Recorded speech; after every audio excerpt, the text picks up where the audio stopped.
Do you think that Biden will be successful in resisting the radical fringe of the Democratic Party, like Alexander Cortez, so on? Yeah, well, I think he has been. And I think that the real test of what is going to change American politics, which is probably heading toward a more liberal period, is actually not what is happening at the federal level, but what is happening at the state level. And here I need to be a little bit technical for a minute. We have a census in the United States every 10 years. 2010 was a census year, 2020 was a census year. After the censuses, politicians redraw boundaries for both the federal and state constituencies. It's a shocking system. No other country on earth does it. I'm sure Australia does not. I know my native Canada does not. No one lets politicians draw boundaries. But it's left over from a different period in American life, and no one's ever managed to find a way to get rid of it. So scandalous as it is, it happens. In 2010, now there have always been limits on it: a sense of decency, deterrence, because both parties had to watch the other, and since the Civil Rights era, some supervision by the courts. The Voting Rights Act of 1965 put some limits on gerrymandering. But in the elections of 2010, the Republicans won huge victories at the state level, achieved a kind of state-level dominance that no political party has had in the United States since the Republicans had it in the 1920s.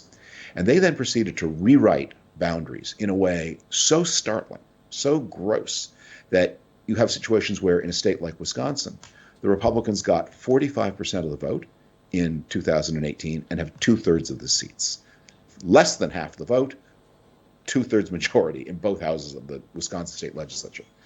So it's very likely that the Democrats will do well in 2020, and 2020 is a census year, and they may have an opportunity in 2021 to do unto the Republicans as the Republicans did unto them in 2011. And that, more than Biden, is going to be the driver of pushing American politics to the left. A new era of Democratic success at the state level, and especially in states that are often thought of as very conservative, like Georgia, like North Carolina. It is noteworthy that Trump is holding rallies in Texas and Oklahoma. He's telling you that he regards those states. I know Oklahoma is not in play, but Texas possibly could be. Okay.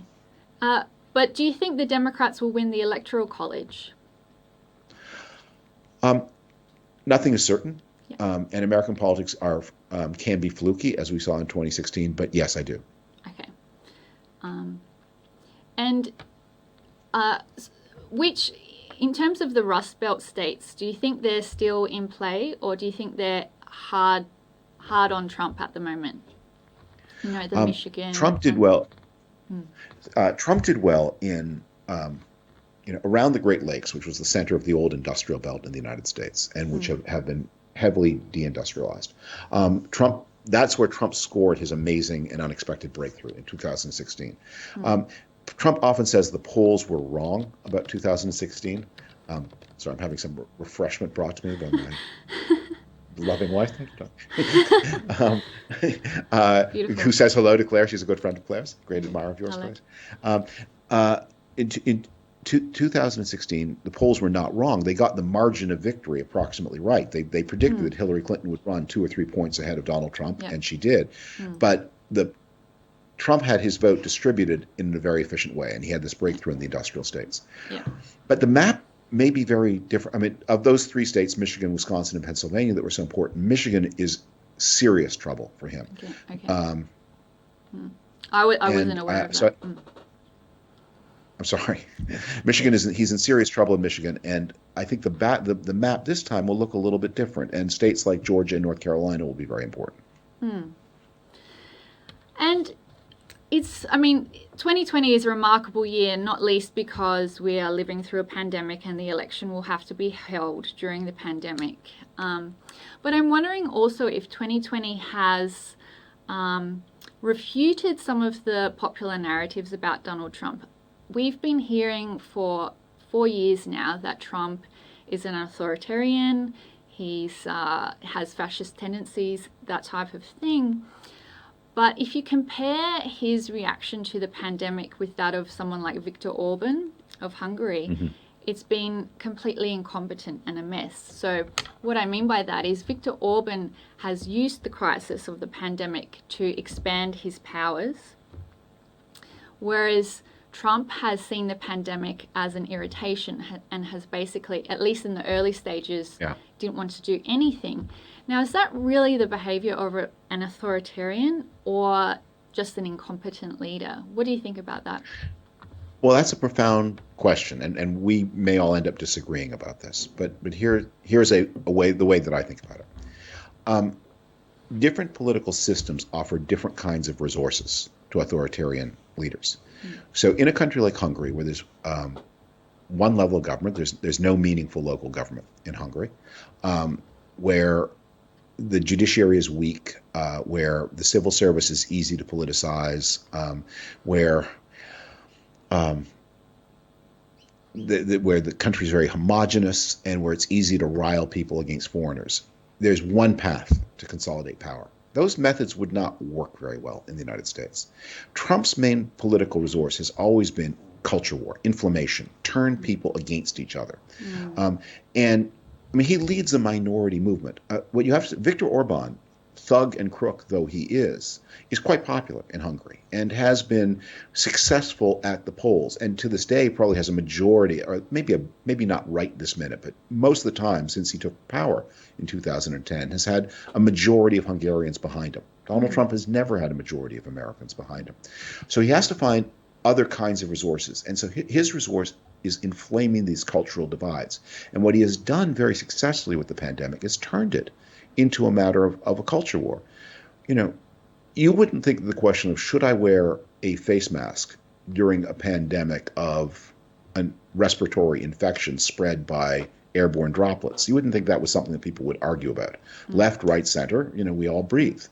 We all are susceptible to respiratory infections. So just as left, right, center, we all wear coats when it's cold. Left, right, center, we would all mask our faces during an infection like this. But Trump has managed to convince people to make it a mark of division.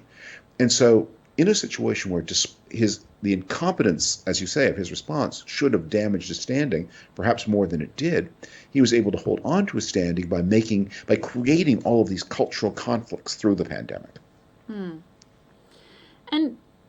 And yeah, you've pointed out that things as apolitical and neutral, such as a mask, have become culture war signifiers. Is Trump really driving this, or is he just a consequence of these culture wars? Because he will go away, but I'm sure that these culture wars will still persist. There's something larger than Trump going on here. Don't you agree?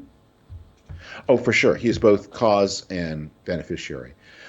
I think one of the most important, and I've written about this in the first of my two Trump books. I've been writing about this actually through my career. The very first book I ever wrote about politics in the middle 1990s made a prediction that the future of American conservatism would be defined by the waning of religion. And in the 1990s, that was a bold prediction. Back then, what social science showed was that the United States was a real outlier compared to other democracies, much more religious. Peter Berger, a great sociologist of religion, said that in so much of their life, Americans were organized like Sweden, but in their religious lives, they were organized like India. And there are these huge gaps in faith in God and church attendance, or at least self-declared church attendance, between Americans and everybody else in the developed world. So I suggested in 1994, I thought this was going to come to an end. And I was a little early off the mark, but since the year 2000, in the 21st century, that has really been true. You have seen a startlingly fast pace of secularization. And we can argue about what is exactly happening. Some people might say, and they're probably right, that Americans were always more secular than they told pollsters they were. And what has changed is not so much their belief in practice, but the answers they give when asked questions. They no longer pretend to be more religious than they are. Whatever it is, we are living in a period in which American politics has caught up to the rest of the world. And people now find more meaning in their political lives and less meaning in private faith, private spirituality than they used to. And so that makes everything a culture conflict. And this is one of the reasons I think that Quillette has become such an influential voice in the world, is that you have, you're Quillette is endlessly puzzled at the ability of people to turn the way math is taught into a culture to make that up. Maybe you have run that story. Yeah, we have it would be a good run one. something like that. It would be a good one for you. Yeah. Do we have to be woke about the periodic table? But we've had, and so Trump has battened on this, and we've had all of these conflicts, and this is a big theme of the Trumpocalypse book, that these are potent political resources, but only for destruction, not for good. And if we're going to have more stable political systems, we have to redress some of these divides.